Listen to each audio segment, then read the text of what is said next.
అందరికీ మరణాత మరణాత మహిమస్వరం కార్యక్రమం వీక్షిస్తున్న దేవుని పిల్లలైన మీ అందరికీ ప్రభు నామములో శుభములు కలుగును గాక. ప్రతిరోజు ఇదే సమయమునకు ఈ కార్యక్రమం వీక్షించి దైవాశీర్వాదములు పొందండి. ఇప్పుడు పాస్టర్ సామ్యూల్ సుందర్ రెడ్డి గారు దేవుని వాక్య వర్తమానం అందిస్తారు. శ్రద్ధగా ఆలకించండి. దేవునికి స్తోత్రం. అందరికీ మరణాత. దేవుని మహాకృపను బట్టి బ్లెస్సింగ్ ఛానల్లో వాక్య సందేశాలు ప్రారంభించి నేటికి సంవత్సరం కాలం గడిచింది. మరి ఈ సంవత్సరం అంతా కూడా దేవుడు తన మహాకృపను బట్టి తన ఆత్మశక్తితో ఈ కార్యక్రమాన్ని జరిగించుకుంటూ ముందుకు వెళుతూ ఉన్నారు. చాలా సంతోషము. దీనికి సహకరించినటువంటి బ్లెస్సింగ్ ఛానల్ యాజమాన్యం వారికి, అలాగే వీక్షకులకు, అలాగే విశ్వాసులైనటువంటి మీ అందరికీ, అలాగే మా కొరకు ప్రార్థన చేస్తున్నటువంటి మీ అందరికీ కూడా ప్రత్యేకమైనటువంటి వందనాలు తెలియజేస్తున్నాను. మరి రాబోయే రోజుల్లో కూడా అద్భుతమైనటువంటి పరిచర్య జరగడానికి మీ అనుదిన ప్రార్థనలో మా కొరకు జ్ఞాపకం చేసుకుని ప్రార్థించండి. అలాగే మీ కొరకు కూడా మా అనుదిన ప్రార్థనలో మేము ప్రార్థన చేస్తూ ఉంటాము. ఒకవేళ మీకు ఈ కార్యక్రమం ఆశీర్వాదకరంగా ఉండి ప్రేరేపణ కలిగినట్లయితే కనుక మీ ప్రోత్సాహాన్ని అందించండి. ఈ కార్యక్రమాన్ని దయచేసి ముందుకు వెళ్ళడానికి సహకరించవలసిందిగా దేవుని పేరట తెలియజేస్తూ ఉన్నాను. దేవుడు మిమ్మల్ని బహుగా ఆశీర్వదించును గాక. ఆమేన్.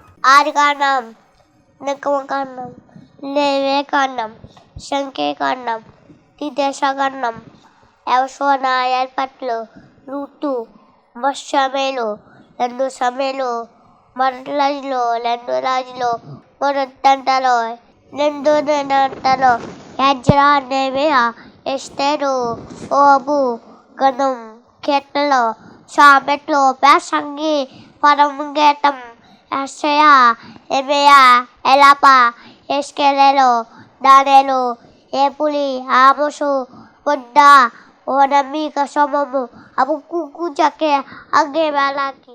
యెహోవా నీ నామము ఎంతో బలమైనది, ఎంతో ఘనమైనది, ఎంతో విలువైనది, ఎంతో మేలైనది. యెహోవా నీ నామము. మోషే ప్రార్థించగా మన్నాను కురిపించితివి, మోషే ప్రార్థించగా మన్నాను కురిపించితివి, యెహోషువ ప్రార్థించగా సూర్య చంద్రుని ఆపితివి, యెహోషువ ప్రార్థించగా సూర్య చంద్రుని ఆపితివి. యెహోవా నీ నామము ఎంతో బలమైనది, ఎంతో ఘనమైనది, ఎంతో విలువైనది, ఎంతో మేలైనది. యెహోవా నీ నామము. నీ ప్రజల పక్షముగా యుద్ధములు చేసిన దేవా, నీ ప్రజల పక్షముగా యుద్ధములు చేసిన దేవా, అగ్నిలో పడవేసిన భయమేమీ లేకుండిరి, అగ్నిలో పడవేసిన భయమేమీ లేకుండిరి. యెహోవా నీ నామము ఎంతో బలమైనది, ఎంతో ఘనమైనది, ఎంతో విలువైనది, ఎంతో మేలైనది. యెహోవా నీ నామము. దేవునికి స్తోత్రం. అందరికీ మరణాత. దేవుడు మనకు అనుగ్రహించిన ఈ ప్రాముఖ్యమైన సమయంలో దేవుని వాక్యాన్ని ధ్యానించుకుందాము. ముందుగా పరిశుద్ధ గ్రంథంలో నుండి వాక్య భాగాన్ని చదువుకుందాము. లూకాసు వార్త 2వ అధ్యాయము 36వ వచనాన్ని చదువుకుందాం. లూకాసు వార్త 2వ అధ్యాయం 36వ వచనం. మరియు ఆషేరు గోత్రికురాలును పనూయేలు కుమార్తెయునైన అన్నా అను ఒక ప్రవక్త్రియుండెను.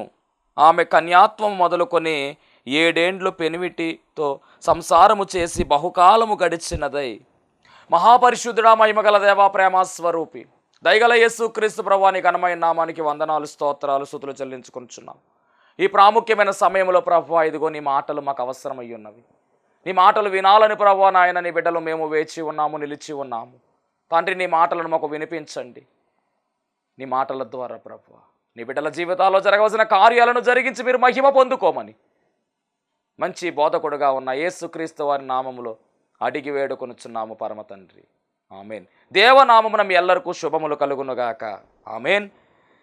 దేవుని మహాకృపను బట్టి మరి ఒక పర్యాయము దేవుడు ఆయన వాక్యాన్ని అందించే గొప్ప అవకాశం ఇచ్చారు. చాలా సంతోషం. మరి మరణాత మహిమస్వరం అనే ఆధ్యాత్మిక కార్యక్రమాన్ని క్రమము తప్పకుండా వీక్షిస్తున్నటువంటి మీ అందరినీ కూడా దేవుడు మెండుగా దీవించునుగాక, ఆమెన్. చాలా సంతోషము. ఎందుకు అంటే కనుక అందరూ కూడా మరి ఈ కార్యక్రమాన్ని ఫాలో అవుతూ ఉన్నారు. చాలామంది ఫోన్ చేసి మాట్లాడుతూ ఉన్నారు. వారి కష్టాలు, బాధలు, ఇబ్బందులు అన్నీ కూడా పంచుకుంటూ ఉన్నారు.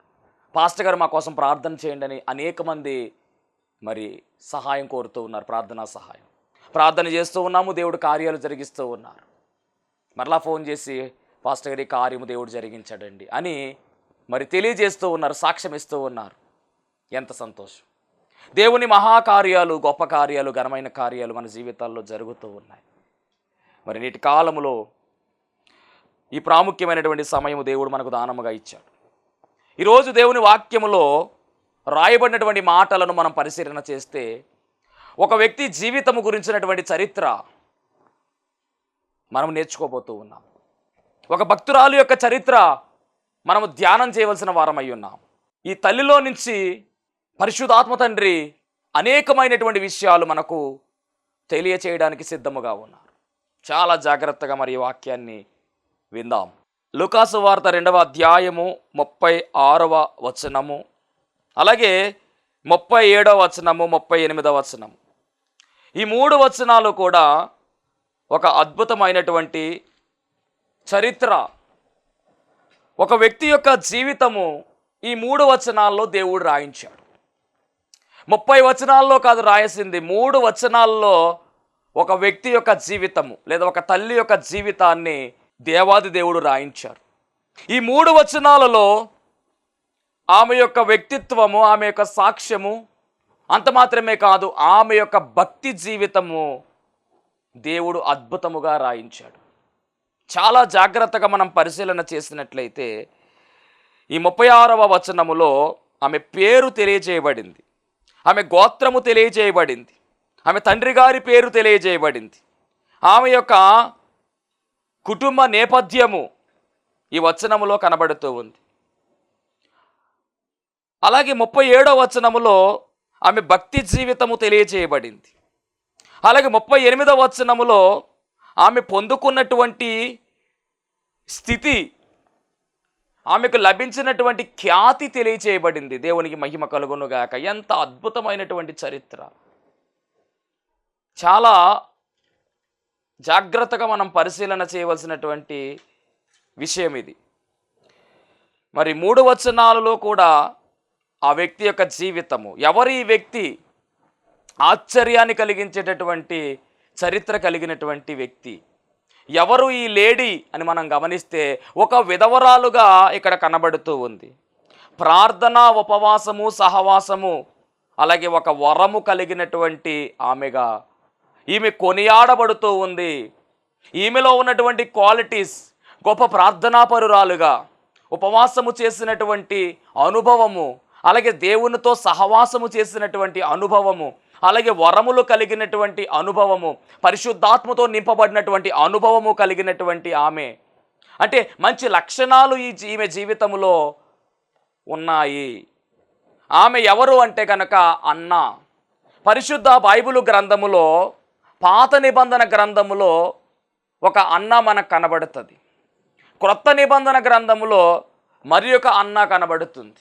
పాత నిబంధన గ్రంథములో ఉన్నటువంటి అన్న మనము చూచినట్లయితే సమూయేలు అనేటటువంటి ప్రవక్త లేదా సమూయేలు అనే దైవజనునికి తల్లిగా, గొప్ప ప్రార్థనాపరురాలుగా మనకు కనబడుతుంది. పాత నిబంధనలో ఉన్నటువంటి హన్న ఆమెకు పిల్లలు లేని కారణంగా తన వైరి అయినటువంటి పెనిన్నా ఎన్నో మాటలు అన్నటువంటి ఆ సమయంలో ఈ అన్న దేవుని మందిరములోనికి వెళ్ళి కన్నీరు కార్చి ఎలుగెత్తి ప్రార్థన చేసినట్టుగా, చాలా దుఃఖముతో ప్రార్థన చేసినట్టుగా, ఆత్మను కొమ్మరించి కన్నీరు కొమ్మరించు ప్రార్థన చేసినట్టుగా, దేవునికి మొక్కుబడి చేసుకున్నట్టుగా మరి మొదటి సమూయేలు గ్రంథములో మనం చూస్తాం.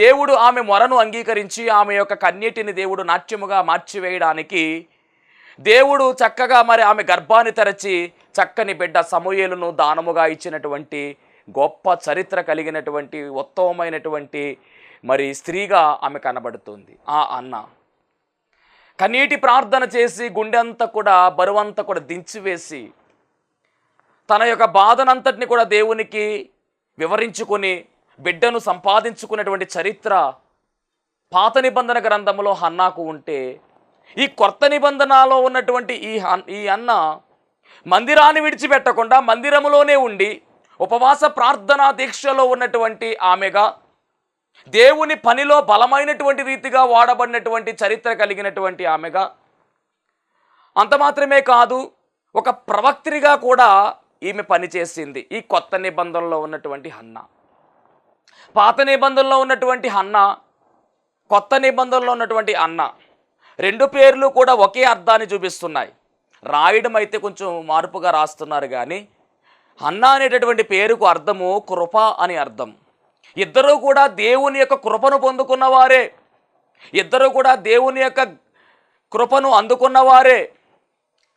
ఇక్కడ ఈ కొత్త నిబంధన గ్రంథములో లూకాసు సువార్త 2వ అధ్యాయము యేసుక్రీస్తు ప్రభువారి యొక్క పుట్టుకను చూపిస్తున్నటువంటి అధ్యాయము.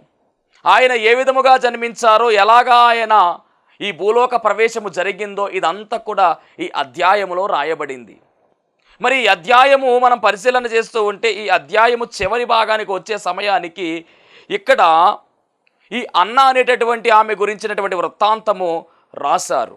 అంటే యేసుక్రీస్తు ప్రభువారి యొక్క జనన వృత్తాంతములో మనం పరిశీలన చేస్తే దేవదూతల యొక్క జాడ కనబడుతుంది. అలాగే రెండవదిగా మనం పరిశీలన చేసినట్లయితే గొర్రెల కాపరుల యొక్క జాడ కనబడుతుంది. అలాగే మూడవదిగా మనం పరిశీలన చేస్తే కనుక సుమియోను అనేటటువంటి నీతిమంతుడు లేదా భక్తిపరుడైనటువంటి సుమియోను యొక్క జీవితం కనబడుతుంది. నాలుగవదిగా మనం పరిశీలన చేస్తే అన్న అనేటటువంటి ఈమె కనబడుతుంది. ఈ 4 క్యారెక్టర్స్ కూడా చాలా ప్రాముఖ్యమైనటువంటి క్యారెక్టర్స్. మొట్టమొదటిగా దేవదూతలు, రెండవదిగా గొర్రెల కాపరులు, మూడవదిగా సుమియోను, నాలుగవదిగా అన్న. ఈ 4 క్యారెక్టర్స్ కూడా యేసుక్రీస్తు ప్రభువారి యొక్క వృత్తాంతము, ఆయన జనన వృత్తాంతములో వీరు ఉన్నారు. ఒక కీలకమైనటువంటి పాత్ర వహించారు. దేవదూతలు ఒక పాఠాన్ని నేర్పిస్తూ ఉంటే, గొర్రెల కాపరులు మరొక పాఠాన్ని నేర్పిస్తూ ఉంటే, సుమియోను మరొక పాఠాన్ని నేర్పిస్తూ ఉంటే, హన్న మరొక పాఠాన్ని నేర్పిస్తున్నారు. నలుగురు కూడా సువార్తను ప్రకటించేటటువంటి వారుగా ఉన్నారు. నలుగురు కూడా సువార్త పనిలో వాడబడిన వారుగా ఉన్నారు. నలుగురు కూడా 4 రకాలుగా ఉన్నటువంటి వారై ఉన్నారు. అయినప్పటికీ కూడా, ఎన్ని రకాలుగా ఉన్నప్పటికీ కూడా వీరు నలుగురు కూడా యేసుక్రీస్తు ప్రభువారి కొరకు పనిచేశారు. దేవుని పనిలో సాధకాలుగా వాడబడ్డారు. దేవుని పనిలో బలమైనటువంటి సాధకాలుగా వాడబడినటువంటి వారు. అందుకనే ఈ లూకాసు సువార్త 2వ అధ్యాయములో దేవుడు వీరిని చేర్చడం జరిగింది. అద్భుతం ఏమిటి అంటే కనుక అందరి గురించినటువంటి వచనాలు ఎక్కువే ఉన్నాయి, కానీ అన్నాకు సంబంధించినటువంటి వచనాలు మనం పరిశీలన చేస్తే 36వ వచనం, 37వ వచనం, 38వ వచనం మాత్రమే. అనగా 3 వచనాలలో ఈమె యొక్క జీవితం అంతా కూడా రాసి పెట్టారు. చాలా అద్భుతమైనటువంటి విషయం ఇది. చాలా క్లుప్తముగా ఈమె చరిత్ర రాశారు. కానీ రాయడము క్లుప్తముగానే రాశారు, కానీ ఈమె చరిత్ర ధ్యానం చేస్తూ ఉంటే అద్భుతమైనటువంటి చరిత్ర. దాదాపుగా 84 సంవత్సరాల జీవితము 3 వచనాలలో దేవుడు రాయించేశాడు. 84 సంవత్సరాల జీవితము దేవుని కొరకు ప్రయాసపడినటువంటి ఆమెగా, దేవుని మందిరములో గడిపినటువంటి ఆమెగా, ఉపవాస ప్రార్థనలో ఉన్నట్టుగా దేవుని మందిరములో చాలా అద్భుతమైనటువంటి పని చేసినటువంటి ఆమెగా, పరిచారకురాలుగా ఈమె పనిచేసింది. గొప్ప ప్రార్థనాపరురాలుగా ఈమె కనబడుతూ ఉంది. చక్కని ప్రవక్త్రిగా ఈమె పిలవబడింది. ఇంత చరిత్ర ఈమె గురించి ఈ నూతన నిబంధనలో రాయడము, ఈరోజు ఆమె గురించి దేవుడు మనతో మాట్లాడడము, ఆమెలో నుంచి నేర్చుకోవాల్సిన పాఠాలు నేర్పించడము చాలా అద్భుతము కదా ఇది. ఈ భక్తురాలి వలె మనము జీవించాలి. భక్తి కలిగినటువంటి జీవితము మనము కలిగి ఉండాలి. ఈమె జీవితంలో కన్నీటి ప్రార్థన ఉంది, ఉపవాస ప్రార్థన ఉంది, గోజాడే అనుభవం ఉంది. వరములు పొందుకున్నటువంటి ఆమెగా ఉంది. భర్త లేడు, విధవరాలు, నా అన్నవారు ఎవరూ లేరు. అయినప్పటికీ కూడా నా అన్నవారు ఎవరు లేకపోయినప్పటికీ దేవుణ్ణి కలిగి ముందుకు సాగినటువంటి గొప్ప చరిత్ర ఈ అన్నాకు ఉంది. ఎంత అద్భుతమైనటువంటి మాట. ఈమె గురించినటువంటి విషయాల్లో 36వ వచనములో ఈమె ఫ్యామిలీ బ్యాక్గ్రౌండ్ రాశారు. ఆషేరు గోత్రికురాలును పనూయేలు కుమార్తెనైన అన్న. అంటే ఈమె గోత్రము ఏమిటి అంటే కనుక ఆషేరు గోత్రము. తండ్రి గారి పేరు ఏమిటి అంటే పెనూయేలు. ఆషేరు గోత్రము అనగా గమనించాలి, ఈ ఆషేరు అనేటటువంటి పేరుకు అర్థము భాగ్యము, అనగా భాగ్యము అనేటటువంటి గోత్రములో ఈమె జన్మించింది. ఈ ఆషేరు అనేటటువంటి వ్యక్తి 8వ కుమారుడు, యాకోబు యొక్క 8వ కుమారుడుగా కనబడుతూ ఉన్నాడు. ఎంత గొప్ప ధన్యత. లేయా అనేటటువంటి ఆమె మరి కన్నటువంటి కుమారుడు.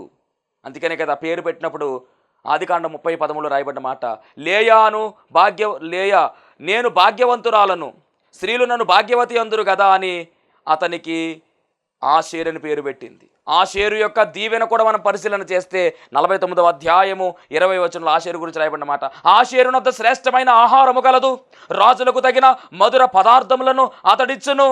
ఆషేరు దగ్గర శ్రేష్టమైనటువంటి ఆహారము కలదు. చాలా జాగ్రత్తగా వినాలి దేవుని వాక్యము. ఆషేరు అంటే భాగ్యం అని అర్థము. ఈ భాగ్యం అనేటటువంటి గోత్రములో పుట్టినటువంటి ఈమె దగ్గర శ్రేష్టమైనటువంటి ఆహారము కలదు. అవును, శ్రేష్టమైనటువంటి ఆహారము ఈమె పొందుకుంది. ఎందుకు పొందుకుంది అంటే కనుక దేవుని మందిరములో ఈమె కాలాన్ని గడిపింది, దేవుని మందిరములో తన జీవితాన్ని గడిపింది, దేవుని మందిరములో కనిపెట్టుకుని జీవించింది. దేవుని మందిరములో కనిపెట్టుకుని జీవించడం ద్వారా దేవుని వాక్యముతో నింపబడింది, దేవుని ప్రసన్నతతో నింపబడింది. కాబట్టే ఈమె భాగ్యవంతురాలయ్యింది. దేవునికి మహిమ కలుగును గాక. ప్రపంచంలో ఎవరు పొందుకోలేనటువంటి భాగ్యము ఈమె పొందుకుంది. దేవుని మందిరము, నీ మందిర ఆవరణంలో 1 దినము గడుపుట 1000 దినముల కంటే శ్రేష్టమని రాయబడింది. ఎంత గొప్ప ధన్యత. ఈమె తండ్రి గారి పేరు మనం పరిశీలన చేస్తే పెనూయేలు అని రాయబడింది. పెనూయేలు అనే మాటకు అర్థము దేవుని సముఖము, దేవుని దర్శనము. ఇటు ఆషేరు అంటే భాగ్యం అని అర్థము, ఆహారము కలిగినటువంటి భాగ్యం అది. పెనూయేలు అంటే దేవుని సముఖము. అవును, దేవుని సముఖములో అనగా మందిరములోనే ఈమె జీవితం గడిపింది. 84 సంవత్సరాల వృద్ధురాలు మందిర అనుభవాన్ని కలిగింది. మందిరములోనే పనిచేసేది, మందిరములోనే సేద తీరేది, ఉపవాస ప్రార్థన చేసేది, దేవునితో పెనవేసుకున్నటువంటి అనుబంధము కలిగినది, దేవుని దర్శనము కలిగినటువంటి ఆమె. అన్న అనగా దేవుని కృప, అనగా కృపను పొందుకున్నటువంటి ఆమె. ఎంత గొప్ప ధన్యత. కృప ద్వారానే మనం రక్షణ పొందుకున్నాం. అలాంటిది ఈమె పేరులోనే కృప ఉంది. అందుకని ఎఫెసీ పత్రిక 2:8 పౌలు గారి ద్వారా దేవుడు చెప్తున్న మాట, మీరు విశ్వాసము ద్వారా కృప చేతనే రక్షింపబడి ఉన్నారు, ఇది మీ వలన కలిగినది కాదు, దేవుని వరమే. కృప వలనే రక్షణ వచ్చింది. ఆయన కృప కలిగిన దేవుడు, ఆయన జాలి కలిగిన దేవుడు గనక ఆ కృపలోనే మనకు ఏమి ఇచ్చి వేశాడంటే రక్షణ భాగ్యం ఇచ్చి వేశాడు. అందుకని పర్వతములు తొలగిపోయినను, మెట్టలు తత్తరిల్లినను, నా కృప నిన్ను విడిచిపోదు, సమాధాన విషయమై నా నిబంధన తొలగిపోదు. కృపతోనే దేవుడు మనల్ని రక్షించాడు, కృపతోనే దేవుడు మనల్ని కాపాడుతూ ఉన్నాడు. కృప ద్వారానే దేవుని దర్శన భాగ్యము ఈమె పొందుకుంది. అద్భుతమైనటువంటి వచనం అండి ఇది. 36వ వచనములో రాయబడినటువంటి మాట, ఆయన తండ్రి గారి గురించి, గోత్రము గురించి చెబుతూ ఉన్నారు. అలాగే ఆమె ప్రవక్తిగా కూడా ఉన్నట్టుగా ఆమె కన్యాతో మొదలుకొని 7 ఏండ్లు పెనివిడితో సంసారము చేసి బహుకాలము గడిచినదై ఆమె చరిత్ర అలాగుంది. ఇక 2వ వచనం మనం పరిశీలన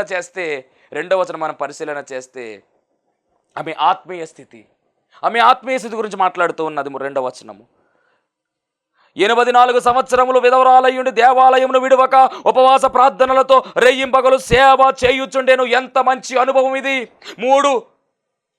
మూడు మాటలు ఇక్కడ రాయబడ్డాయి. ఈమె వృద్ధురాలు అయినప్పటికీ 84 సంవత్సరాలు వచ్చేసాయి. అయినప్పటికీ భక్తి జీవితంలో ఈమెలో ఉన్నటువంటి లక్షణాలు ఈరోజు వాక్యం ఇచ్చినటువంటి నీలో ఉండాలి. వాక్యమైన దైవ జనాంగమా, నీలో ఈ లక్షణాలు ఉండాలి. ఈ 3 లక్షణాలు నువ్వు కలిగి ఉండాలి. దేవాలయాన్ని విడువక, 1. 2వది ఉపవాస ప్రార్థన, 3వది రెయ్యింపగలు సేవ చేయుచుండేను. ఎంత గొప్ప ధన్యత. ఈ 37వ వచనములో ఈమె యొక్క భక్తి జీవితము చాలా అద్భుతమైనటువంటి భక్తి జీవితము, దేవుడు కొనియాడుతున్నటువంటి భక్తి చేసినటువంటి జీవితము, ప్రజల మెప్పును కోరినటువంటి జీవితము కాదు, కానీ దేవుడే మెచ్చుకుంటున్నాడు, దేవుడే అద్భుతముగా సాక్ష్యం ఇస్తూ ఉన్నాడు. ఎలాంటి భక్తి జీవితము అంటే కనుక తన జీవితాంతము కూడా దేవాలయాన్ని విడిచిపెట్టక, రెండవదిగా ఉపవాస ప్రార్థన చేయుచు, మూడవదిగా రేయింబగలు దేవుని సేవ చేయుచుండెను. మరి దేవాలయాన్ని విడువ పెట్టకుండా ఉన్నది ఈమె.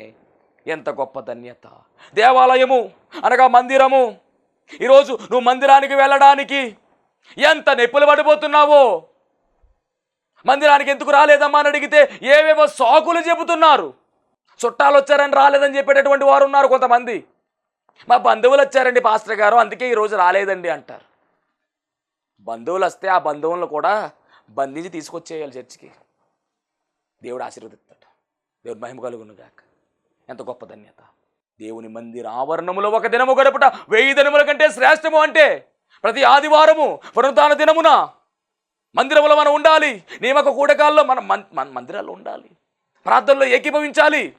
వర్షం వస్తే రారు, చుట్టాలు వస్తే రారు, వాతావరణం సరిగా లేకపోతే రారు, ఒంట్లో బాగాలేదని రారు. ఏవేవో కారణాలు, ఏవేవో సాకులు. వద్దు, సాకులు చెప్పే వారముగా మనం ఉండకూడదు. కడవరి దినాల్లో ఉన్నాము. దేవుని సహవాసములో మనం ఉండాలి. దేవుని సహవాసములో మనం ముందుకు సాగాలి.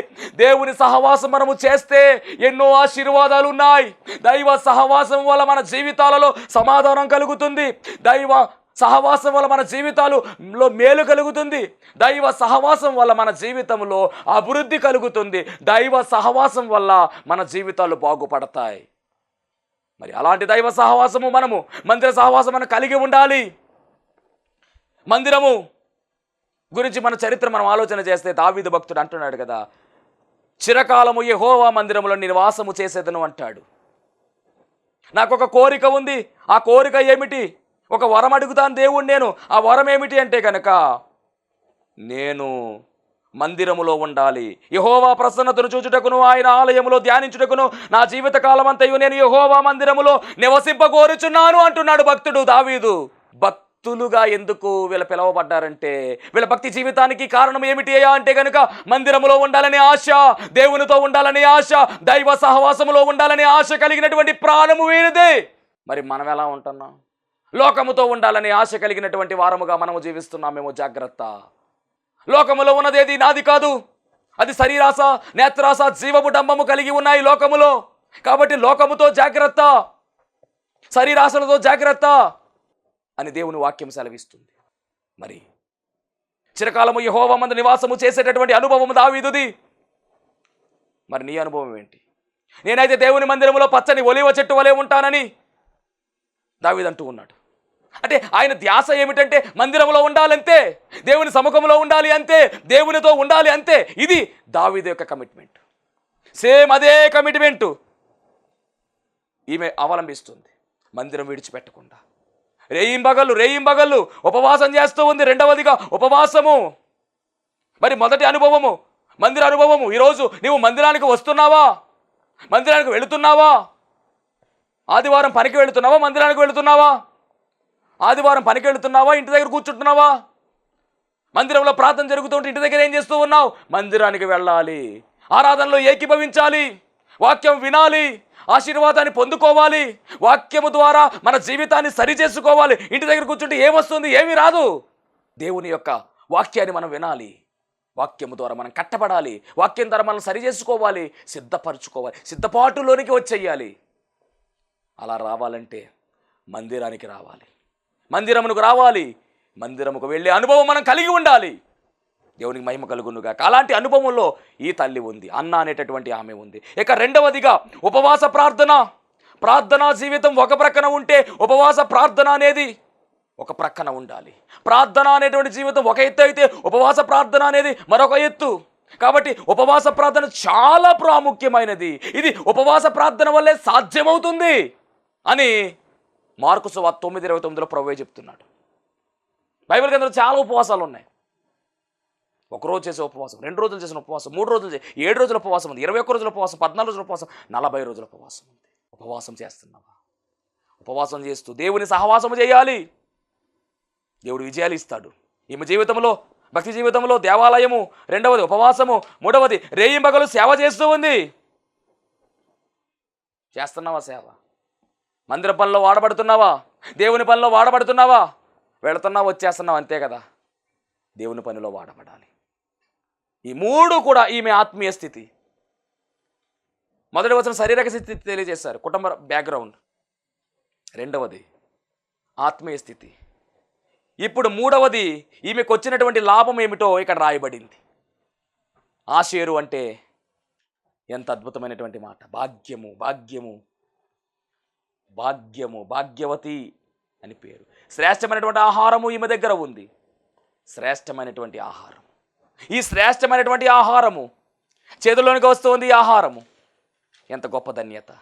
యేసుక్రీస్తు ప్రభువు వారు పుట్టిన తరువాత దేవాలయంలోకి తీసుకొచ్చారు. అప్పుడు ఆమె కూడా ఆ గడియలోనే లోపలికి వచ్చి దేవుని కొనియాడి యెరూషలేములో విమోచన కొరకు కనిపెడుతున్న వారందరితో ఆయన గురించి మాట్లాడుచుండెను. ఎంత గొప్ప ధన్యత చూడండి. దేవుని గురించి మాట్లాడుతుంది, యేసుక్రీస్తు ప్రభువు వారి గురించి మాట్లాడుతూ ఉంది. ఆ సమయంలో ప్రభువుని చేతిలో తీసుకుని ఉండొచ్చు. అందుకనే కదా ఈమె దగ్గర ఆహారం ఉంది. ఏ ఆహారం అంటే ఆత్మీయ ఆహారం ఆమె చేతుల్లోకి వచ్చింది. అంటే యేసుక్రీస్తు ప్రభువు వారిని చూసినటువంటి గొప్ప ధన్యత, యేసుక్రీస్తు ప్రభువు వారి గురించినటువంటి చరిత్ర చెప్పే గొప్ప ధన్యత, రక్షణ గురించి మాట్లాడేటువంటి గొప్ప అనుభవము ఈమె కలిగింది. కనులార ప్రభువును దర్శించింది. వృద్ధురాలు అయినప్పటికీ దేవుని చూచింది, ఆయన గురించి ప్రవచించింది. కార్యము గొప్ప సాక్ష్యాన్ని వెదజల్లినట్టుగా కనబడుతుంది. ఆ గడియలోనే ఆమె లోపలికి వచ్చి దేవుని కొనియాడి యెరూషలేములో విమోచన కొరకు కనిపెడుతున్న వారందరితో ఆయన గూర్చి మాట్లాడుచుండెను. అంటే సాక్షిగా మారిపోయింది.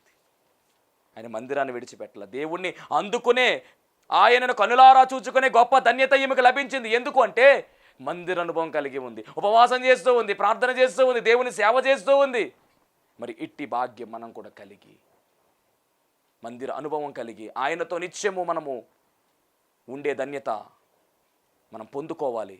అట్టి కృపాభాగ్యము దేవుడు మనందరికీ అనుగ్రహించునుగాక. ఆమేన్. మహోన్నతుడా నీకు వందనాలు, స్తోత్రాలు ప్రభు. విత్తబడినటువంటి వాక్యము ద్వారా రావాల్సిన దీవెనలు సమృద్ధిగా దయచేసి నీ కృపలో బలపరచి, ఫలపరచి, స్థిరపరచి నడిపించుమని త్వరగా పెండ్లి కుమారుడుగా రానయ్యున్న యేసు క్రీస్తు వారి నామములో అడిగి వేడుకొనుచున్నాము పరమ తండ్రి. ఆమేన్. మరణాత. దేవునికి స్తోత్రం. అందరికీ వందన మరణాత తెలియజేస్తున్నాను. మరణాత మహిమస్వరం అనే ఆధ్యాత్మిక కార్యక్రమాన్ని వీక్షిస్తున్న మీ అందరికీ కూడా మరొక పర్యాయము ప్రభు పేర వందన మరణాత తెలియజేస్తూ ఉన్నాను. మరి ఈ కార్యక్రమము ఎంతో ఆశీర్వాదంగా ఉందని, ఈ కార్యక్రమం ద్వారా ఎన్నో మేళ్లు పొందుకున్నామని మరి మీరందరూ కూడా ఫోన్ కాల్ చేస్తూ ఉన్నారు. చాలా సంతోషము. ఎన్నో అద్భుత ఆశ్చర్యకార్యాలు దేవుడు ఈ కార్యక్రమం ద్వారా జరిగిస్తున్నారు. దేవుని నామమునికి మహిమ కలుగునుగాక. మరి మీరు చూస్తున్నటువంటి ఈ యొక్క షెడ్ గురించి గతంలో మీకు చెప్పడం జరిగింది. యజమానుడు మరి దీన్ని బేరం పెట్టారని చెప్పేసి, దీన్ని తీసుకుంటే ఇక్కడ ఆరాధన జరుగుతుంది, లేకపోతే మనం బయటికి వెళ్ళాలనేటువంటి పరిస్థితిని మీకు చెప్పినందుకు చాలామంది మరి సహకరించారు. కొంతమంది మరి అమౌంట్ పంపించడం జరిగింది, అలాగే ప్రార్థన చేయడం జరిగింది. దేవుని మహాకృపను బట్టి పంపించినటువంటి కొంత అమౌంట్ మరి యజమానుడికి కట్టడం జరిగింది. ఇంకా చాలా అమౌంట్ మనము వారికి ఇవ్వాల్సి ఉంది. కనుక మరి ఈ కార్యక్రమాన్ని వీక్షిస్తున్నటువంటి మీకు ఎవరికైనా కనుక ప్రేరేపణ కలిగినట్లయితే కనుక మరి మీ వంతు సహకారాన్ని అందించండి. ఈ దీన సేవకునికి మీ యొక్క సహకారం అందించి ఈ సేవను మరి ముందుకు వెళ్ళేలాగా సహకరించవలసిందిగా ప్రభు పేరు తెలియజేస్తూ ఉన్నాను. మీకు ఎవరికైనా కనుక మరి ప్రేరేపణ కలిగినట్లయితే కనుక స్క్రీన్ మీద కనపడుతున్నటువంటి ఆ నెంబర్కి ఫోన్పే చేయండి, లేదా ఫోన్ చేసినట్లయితే కనుక నేనే స్వయంగా మాట్లాడతాను. మీ సహకారాన్ని అందించండి. ప్రభు పనిలో మీరు కూడా పాలి భాగస్తులు కావాల్సిందిగా ప్రభు పేరు తెలియజేస్తున్నాను. అందరికీ మరణాత.